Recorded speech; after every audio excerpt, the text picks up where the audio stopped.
I'm going to speak to you today about homelessness, about perceptions of homelessness, about assumptions that we make, about who becomes homeless and why and where are they, and I'm hopefully going to offer a solution at the end. I'm going to try and do that in 12 minutes, so please hold on to your hats. And to bring you through that story, I'm going to use three numbers. 250, 1 in 160, and 3. So by the time I leave here today, I want those numbers fixed in your head. So if anyone said, what did the bald guy in the maroon trousers talk about? You can tell them my three numbers. These three numbers I've selected because they feature in my life week in, week out, month in, month out. And actually, they feature in yours, but you just don't know it yet. So my first number is 250. What does that mean? 250 people this week in Northern Ireland will become homeless. So by this time, next Saturday, 250 people will become homeless. So what does that look like? Let me help you visualize that. 200 people in the audience, 14 speakers, wonderful TEDx staff behind the scenes, 250 of us. That's what we're looking at. That's the number. Have you ever thought what it would be like to lose your home? It's not very nice. How would you cope? Well, I think for most of you, you would probably cope okay. And why? Because you're educated, you're capable, you're loved, you're valued, you're supported, you are economically active. You would be okay. It would be a horrible experience, but you would get through it. What if you weren't those things? What if you didn't have that bit of money in the bank? What if you were poor? What if you were not very well educated? What if you were abused? What if you were addicted, dependent? Then things would change very, very quickly for you. And you wouldn't get out of homeless overly quickly. And the problem is that homelessness is like quicksand. Unless you get out of it really quickly, you're going to be stuck there. And your life will change very, very dramatically. My perceptions of homelessness were formed at a very young age.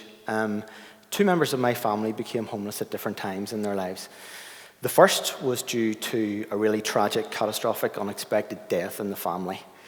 And the other one was because of hidden domestic violence, which very suddenly became very, very visible. So my perception of homelessness was this awful, tragic thing that just happened. And that does happen here in Northern Ireland. Death, life-changing illness, fires, floods, and on a more global scale, wars. People get dislodged really, really quickly. The other perception I had was issues and things caused by other people. So, not necessarily anyone's fault, but the actions of others. So, domestic violence, family breakdown, landlords evicting people because they want to hike the rent or they want to sell the property, debt. Those kinds of things that happen here, and they happen all the time because I see them. But when I got a bit older, and certainly when I joined Simon Community, I realized that there are two other categories. The third category is when bad people do bad things.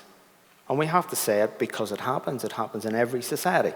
They do bad things, they're sent to prison, they come out of prison, they're homeless. They're very often deemed as the undeserving homeless.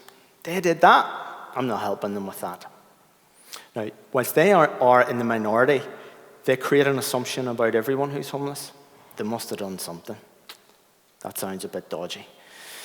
So I'm going to come back to undeserving, but they do leave that perception, they leave that assumption for others who are completely innocent. But the fourth category that I see and my colleagues see is the biggest category of all. It's those individuals who are born unlucky. They are born to be homeless. So what do I mean by that? We see individuals who are on a journey. They're born to people and they're unwanted. They're unloved. They're unsupported. They will be uneducated or not very well educated. They will meet the wrong people at the wrong time and make the wrong decisions. And they'll end up addicted or in crime or both. They will be on a journey, and some of the people out there among you will have seen those individuals. The teachers among you will have seen the kids who will fail. The social workers among you will see the people who are unwanted and unloved. The doctors and nurses among you will see the unhealthy the unwell. The police and the solicitors among you will see the people who will just make the wrong decision time and time again, and you'll see where they'll end up. You see them at the points. I see them at the final destination when they become homeless. I would much prefer that they got off that journey, but they don't. It's written in their stars, and that's the direction of travel, and that's the biggest category that we see. Recently, my wife and I were traveling around some of the local schools. Our 11-year-old daughter is making the transition from primary school to post-primary education. And we went to the open days, and we went to a very popular school in Belfast, and we were handed a prospectus. And inside that prospectus was this: what do you want to be when you grow up? I think it's a fabulous question. Have you ever answered it?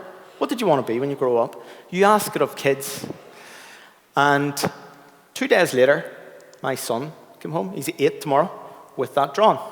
He was asked, what do you want to be when you grow up? And he said, to be the best football player in the world. If he takes after me, that won't happen for him, but you never know. The point I'm making is, when you ask children that question, what do you want to be when you grow up? You hear about dreams and aspirations and hopes. You hear about the kids who want to help people and do great things. They want to be vets, doctors, nurses.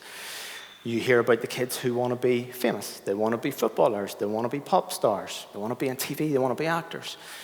You hear about the kids who want to be creative. They want to be artists. They want to be architects. Big dreams. When was the last time you ever heard a child say, I want to be poor? I want to be unloved? When was the last time you ever heard a child saying, I want to be addicted? When was the last time you ever heard a child saying, I want to sit on a street corner and be invisible? You've never heard it. No child ever said, I want to be homeless. No child, no one has ever said, I want to be homeless, because no one in their right mind wants to be homeless. So I'm going to take you on to my next number. 250 of all of us, week in, week out. That's 1,000 a month. That's over 12,000 a year. There's 1.9 million people live in this part of the world. That's 1 in 160. 1 in 160 of us in Northern Ireland will become homeless in the next 12 months. So let me try and help you visualize that. Have any of you ever been to the SSE Arena, or if you're of my age, the Odyssey? Think of it on in a full house, a big gig, a big event. It holds 11,000 people. So if you got everyone who will become homeless this year and put them in there, you would fill it, and there would still be 1,000 people outside. That is the size and the scale of what we're dealing with here. I told a friend of mine that number a few weeks ago. He said, no way. There's no way it could be 1 in 160. Where are they? They're not on the streets. And he's right. You don't see them on the streets. You'll see some of them on the streets. But where are the others? Well, they're in hostels. They're in B&Bs. They're in hotels. They're in squats. They're sleeping in cars. They're in hospitals. They're in prison. You just don't see them, but they exist. They are around you. This is not an abstract thing. This is right here, right now. If you were asked, do you think you know someone who will become homeless in the next 12 months? Well, your odds are there. It's 1 in 160. And the difficulty is that if you stay too long in homelessness, it has a very dramatic effect. It has a life-changing and all too often life-ending effect. You know where I'm going with this? 3 people a week die homeless here. So think of all of us homeless by next week, and we don't get out of that homelessness quickly. This is where we could be heading. Anybody want to volunteer to put their name on one of these tombstones? I don't. No one ever makes that choice. But for some people, 3 people this week, that's exactly what will happen to them. So, what do we do about it? That's the question. I've painted a grim story, but what do we do about it? Well, actually, we build houses. And for some, a house will be enough, because they can move into that house, they can build a normal life, and they move on. For some, it will take more than that. It'll take some help and support to get an education, to get a job. And for others, it'll take more intensive support to deal with addictions and abuse and everything that's happened in their lives. But why do we never build enough houses here? We don't build enough because governments see it as being expensive. They don't want to tax people to build houses. But the fundamental problem is with governments around the world, not just here, is they take a short-term view on things. It's really, really expensive to build homes, but it's more expensive not to build them because it's a long-term thing. We don't think about that properly. Why should we help people who are homeless? Well, my view is that we should help them, and this is my reason, because it's the right thing to do. I believe that any just society will look after everyone in their society. What happens if you don't buy that argument? And I get that. What happens if you say, well, they've made their bed and they can lie in it? Here's the rub. It's expensive for a community, a society, to have homelessness as part of the life here, because it's expensive to have people in B&Bs and hostels and hotels and in prison and in hospitals. And who pays for all of that? You do. I do. We pay through it through our taxes. So my whole point is, why wouldn't we pay for it in a different way? Why wouldn't we take a more proactive, more positive approach to spending the money that we already do? As I say, governments don't take a long-term view. You will never see a return on investment in a 5-year parliamentary session or an assembly session if we ever had one here. So we need to take a different view. But forget about the taxes for a second. There are big organizations out there with our money.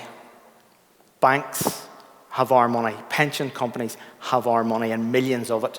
Do we ever ask those organizations to put in social clauses to build housing? No, we don't. Energy companies, you see the returns that they make, hundreds of billions. Do we ever ask those companies to have a social return and build housing? A sliver of what they make would put in place, in this place, a large-scale housing program. But we don't do it. So we need to think differently. My ask of our decision makers here is to think differently about homelessness and the overall cost. Build a house, you have it for 100 years. Don't build a house, you will have generations of dysfunction and disadvantage and social exclusion and death. And I hope that they'll say yes. Because they say yes, we start to change the narrative. My ask of you is, will you think differently about who becomes homeless and why, your perceptions? Will you challenge your assumptions? And I hope that you say yes. And I hope that you will help in whatever way you can to end homelessness. I genuinely wouldn't stand in front of you, do the job I do, if I didn't think that we could end homelessness. We can. With a different mindset, with a different way of thinking, with a different investment, we could create homes for everyone here. And could you imagine what a healthy and wealthy place this would be? I'm often asked the question, do you genuinely believe that we can end homelessness? And I always quote Bob the Builder. And it's yes. Yes, we can. And why should we do it? We should do it for the 250 who will become homeless this week, the 1 in 160 of us who will become homeless this year, and the 3 people who will die in the next week. Thank you.